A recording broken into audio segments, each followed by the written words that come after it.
આપ સર્વોને હેતપૂર્વક જય શ્રી સ્વામિનારાયણ। આજની સત્સંગ કથા વાર્તા નિજ મંદિર સાવરકુંડલા। પવિત્ર માસ વિશેષ।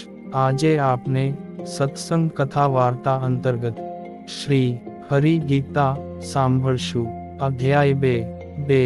હવે સર્વે ગૃહસ્થોના સાધારણ ધર્મો કહે છે કે વૈષ્ણવ એવા ગૃહસ્થ ભક્તે ચંદન, પુષ્પમાળા, અલંકાર, વસ્ત્રો તેમજ અનાજ વગેરે પ્રથમ પ્રેમથી ભગવાનને નિવેદન કરીને પછી જ પોતાના ઉપયોગમાં લેવા। એ જ રીતે દેવતાઓ અને પિતૃઓનું પૂજન પણ તેમાં ભગવાન અખંડ રહેલા છે। એવી બુદ્ધિથી ભગવાનની પ્રસાદીના ચંદનાદિક ઉપચારોથી કરવું, તેમજ શાસ્ત્રોક્ત વિધિથી શ્રાદ્ધના સમયે પિતૃ શ્રાદ્ધ કે માતૃ શ્રાદ્ધ પણ કરવું। હે સતી માતા, ખેતી કર્યા વિના પાકેલા ધાન્યથી અથવા ખેતીથી પકાવેલા પવિત્ર ડાંગર આદિક ધાન્યથી શ્રાદ્ધ કર્મ કરવું। આ શ્રાદ્ધ કર્મમાં આપતકાળ આવી પડે તોય પણ ક્યારેય માંસનું નિવેદન ન કરવું, કારણ કે પિતૃઓ હંમેશા અહિંસા પરાયણ ભગવાનના ભક્તો છે।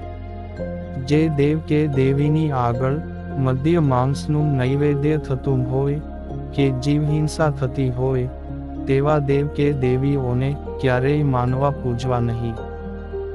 પોતાના અધિકાર તથા દેશકાળને ધ્યાનમાં લઈ શાસ્ત્ર વિધિ પ્રમાણે ગૃહસ્થોએ તીર્થાટન કરવું તથા એકાદશી આદિક વ્રતોનું અનુષ્ઠાન પણ કરવું। પવિત્ર દેશ, શુભ કાળ અને પવિત્ર સત્પાત્રમાં જે કાંઈ પુણ્યકર્મ કરવામાં આવે છે તે પુણ્યકર્મ અવિનાશી ફળને આપનારું થાય છે। અને ધનાઢ્ય ગૃહસ્થના વિશેષ ધર્મો કહે છે કે હે માતા, ધનવાન ગૃહસ્થોએ નવ્ય ભવ્ય સુદૃઢ રમણીય ભગવાનના મંદિરનું નિર્માણ કરાવવું, તેમજ ધન ક્ષેત્ર આદિકથી આજીવિકાની વ્યવસ્થા કરાવવી, ભગવાનના પૂજનના પ્રવાહને ચાલુ રખાવો।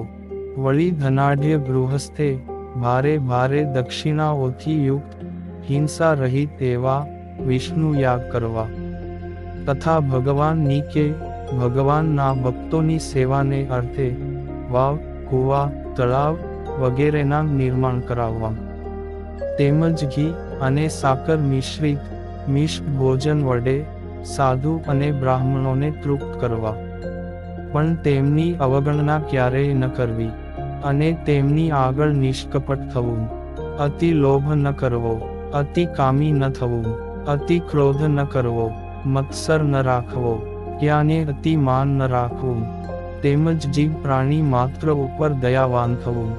ગૃહસ્થ પુરુષોએ આપતકાળ વિના પોતાના સમીપ સંબંધ વિનાની વિધવા સ્ત્રીનો જાણી જોઈને ક્યારેય સ્પર્શ ન કરવો, અને પોતાની માતા, બહેન કે દીકરીની સાથે પણ એકાંત સ્થળમાં આપતકાળ વિના ક્યારેય રહેવું નહીં।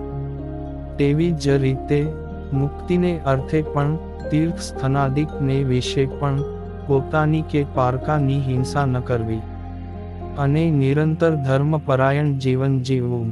હવે સધવા વિધવા સ્ત્રીઓના સાધારણ ધર્મો કહે છે કે હે માતા, સધવા નારીએ પતિવ્રતાના ધર્મમાં સ્થિર રહીને ચંચળતાનો ત્યાગ કરવો, તેમજ પોતાના પતિનું નિરંતર દેવની માફક સેવન કરવું।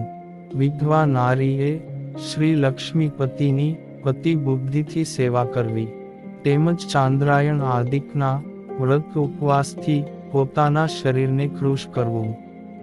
અને વળી જેમ ત્યાગી પુરુષો સ્ત્રી પ્રત્યે દ્રષ્ટિ માંડીને જોતા નથી, તેમ વિધવા સ્ત્રીઓએ પણ પોતાના સમીપ સંબંધ વિનાના પુરુષ માત્રને જોવા નહીં, અને તેનો સ્પર્શ પણ ક્યારેય કરવો નહીં। વિધવા સ્ત્રીએ આપતકાળ વિના પિતા કે પુત્ર વગેરેની સાથે પણ ક્યારેય એકાંત સ્થળમાં રહેવું નહીં। હવે વાનપ્રસ્થ આશ્રમના સાધારણ ધર્મો કહે છે કે હે માતા, ગૃહસ્થ પુરુષોએ આયુષ્યના ત્રીજા ભાગમાં એટલે કે 51માં વર્ષના પ્રારંભે વાનપ્રસ્થ આશ્રમનો સ્વીકાર કરવો. પોતાની પત્ની સુશીલ સ્વભાવની હોય તો સાથે લેવી, નહીં તો પત્નીને પોતાના પુત્રોને સોંપીને એકલા જ વનમાં પ્રવેશ કરવો. વનમાં તે વાનપ્રસ્થી પુરુષે ઉનાળાની ઋતુમાં પણ પંચાગ્નિનું સેવન કરવું. શિયાળામાં જળમાં બેસવું. વર્ષા ઋતુમાં વરસાદની ધારાઓ સહન કરવી તથા સદાય ભગવાનની ભક્તિપરાયણ જીવન જીવવું. તેમજ વનમાં પાકેલા ખડધાની કે ફળથી અથવા કંદમૂળથી અગ્નિહોત્ર કર્મનું અનુષ્ઠાન કરવું. તે અગ્નિ રાખવા માટે કુટીરની રચના કરવી, પણ પોતે તો કુટીરની બહાર જ નિવાસ કરવો. ખેતી કર્યા વિના પાકેલા અને સ્વયં જંગલમાંથી શોધી લાવેલા ખડધાન્ય આદિકથી પોતાના જીવનનો નિર્વાહ કરવો. પોતાની શક્તિ અનુસાર વનમાં નિવાસ કરીને પછીથી ચોથા સંન્યાસ આશ્રમનો સ્વીકાર કરવો. હવે સંન્યાસ આશ્રમના સાધારણ ધર્મો કહે છે કે, હે માતા, સંન્યાસ આશ્રમમાં પ્રવેશ કરેલા પુરુષે એક કંથા ને 2 કૌપીન તથા 2 આચ્છાદન વસ્ત્રો રાખવા તથા વાંસમાંથી બનાવેલો દંડ રાખવો, તેમજ કમંડલું ધારણ કરવું. વળી નારાયણ પરાયણ એ સંન્યાસીએ ઓમ નમો નારાયણાય એવા અષ્ટાક્ષર મંત્રનો નિરંતર જપ કરવો. જ્ઞાન વિજ્ઞાન સંપન્ન સંન્યાસીએ શ્રીહરિની નવધા ભક્તિ કરવી. આપતકાળ પડ્યા વિના કે વર્ષા ઋતુ વિના એક સ્થળમાં ક્યારેય નિવાસ કરવો નહીં. હંમેશા પવિત્ર બ્રાહ્મણના ઘરની અલ્પમાત્રામાં એક જ વખત ભિક્ષા ગ્રહણ કરવી. એકાદશી આદિ ભગવાન સંબંધી વ્રતોનું પાલન વિધિપૂર્વક કરવું. બ્રહ્મચર્ય વ્રતનું પાલન કરવું. મન અને ઇન્દ્રિયો ઉપર વિજય મેળવવો. પરંતુ કલિયુગમાં સંન્યાસાશ્રમ ત્યાગીઓ માટે નિષિદ્ધ કરેલો છે. હે માતા, કલિયુગમાં વાનપ્રસ્થ અને સંન્યાસ આશ્રમનો નિષેધ હોવાથી વૈરાગ્યવાન એવા બ્રહ્મચારી અથવા ત્રણેય વર્ણના ગૃહસ્થે ભાગવતી મહાદીક્ષા સ્વીકાર કરીને ભગવદ ભક્ત થવું, એટલે કે આત્મનિવેદી ભક્ત થવું. તેમજ પોતાના આશ્રમમાં રહીને અષ્ટ પ્રકારે બ્રહ્મચર્ય વ્રતનું પાલન કરીને હરિભજન કરવું, અથવા ગૃહનો ત્યાગ કરીને સાધુઓના મંડળમાં જઈને મહાદીક્ષા ગ્રહણ કરી સાધુ ગુણે સંપન્ન થઈ ઋષભદેવના પુત્ર જડ ભરતની જેમ સાધુ સ્વભાવે યુક્ત થઈ ભગવાનનું ભજન કરવું. પોતાનું હિત ઈચ્છતા સાધુ પુરુષે દેવતાની પ્રતિમા વિનાની સ્ત્રીની ચિત્ર કે કાષ્ઠની પ્રતિમાને પણ બુદ્ધિપૂર્વક જોવી નહીં અને તેનો સ્પર્શ પણ કરવો નહીં. તેમજ સુવર્ણ કે રૂપિયા આદિક દ્રવ્યનો પણ ત્યાગ કરવો. સ્ત્રી અને સ્ત્રીમાં આસક્ત પુરુષનો સંગ એક ભગવાન સિવાય મુક્ત પુરુષોને પણ સર્વ પ્રકારે બંધન કરનારો છે. માટે તેના સંગનો સાધુ પુરુષોએ સર્વ પ્રકારે ત્યાગ કરવો. જ્ઞાન, ભક્તિ, યોગ, તપ, ત્યાગ અને સત્શાસ્ત્રોનું મનન ચિંતવન વગેરે સર્વ ગુણો સ્ત્રીના પ્રસંગથી વ્યર્થ અર્થાત નિષ્ફળ થઈ જાય છે. તે હેતુથી મુમુક્ષુએ કાળા સર્પની જેમ સ્ત્રી થકી ભય પામવું. અરે, સમાધિ સ્થિતિને પામેલા સાધુ પુરુષે પણ સ્ત્રીનો પ્રસંગ તો દૂરથી જ ત્યાગ કરવો. કામ, ક્રોધ, માન, સ્નેહ, લોભ અને રસાસ્વાદ આ 6 નરક પ્રાપ્તિના જ દ્વાર છે એમ જાણીને તેનો ત્યાગ કરવો.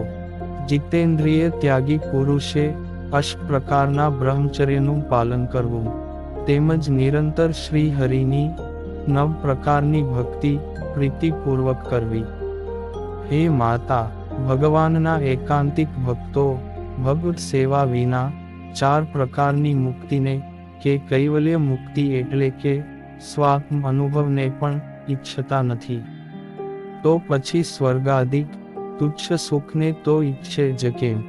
ભગવાનની સેવા વિના બીજી વાસનાનો વિનાશ કરવામાં તત્પર રહેનારા આવા સાધુ પુરુષે પોતાના હૃદયમાં અંતઃશત્રુઓને પ્રવેશવાનો અવકાશ પ્રાપ્ત ન થાય એ રીતે સાવધાનપણે વર્તવું, તેમજ અશુભ એવા દેશ, કાળ, ક્રિયા, શાસ્ત્ર, સંગ, દીક્ષા, મંત્ર તથા ધ્યાનનો ત્યાગ કરવો અને શુભ દેશ કાળાદિકનું સેવન કરવું તથા સત્પુરુષોએ આચરેલા માર્ગે ચાલવું.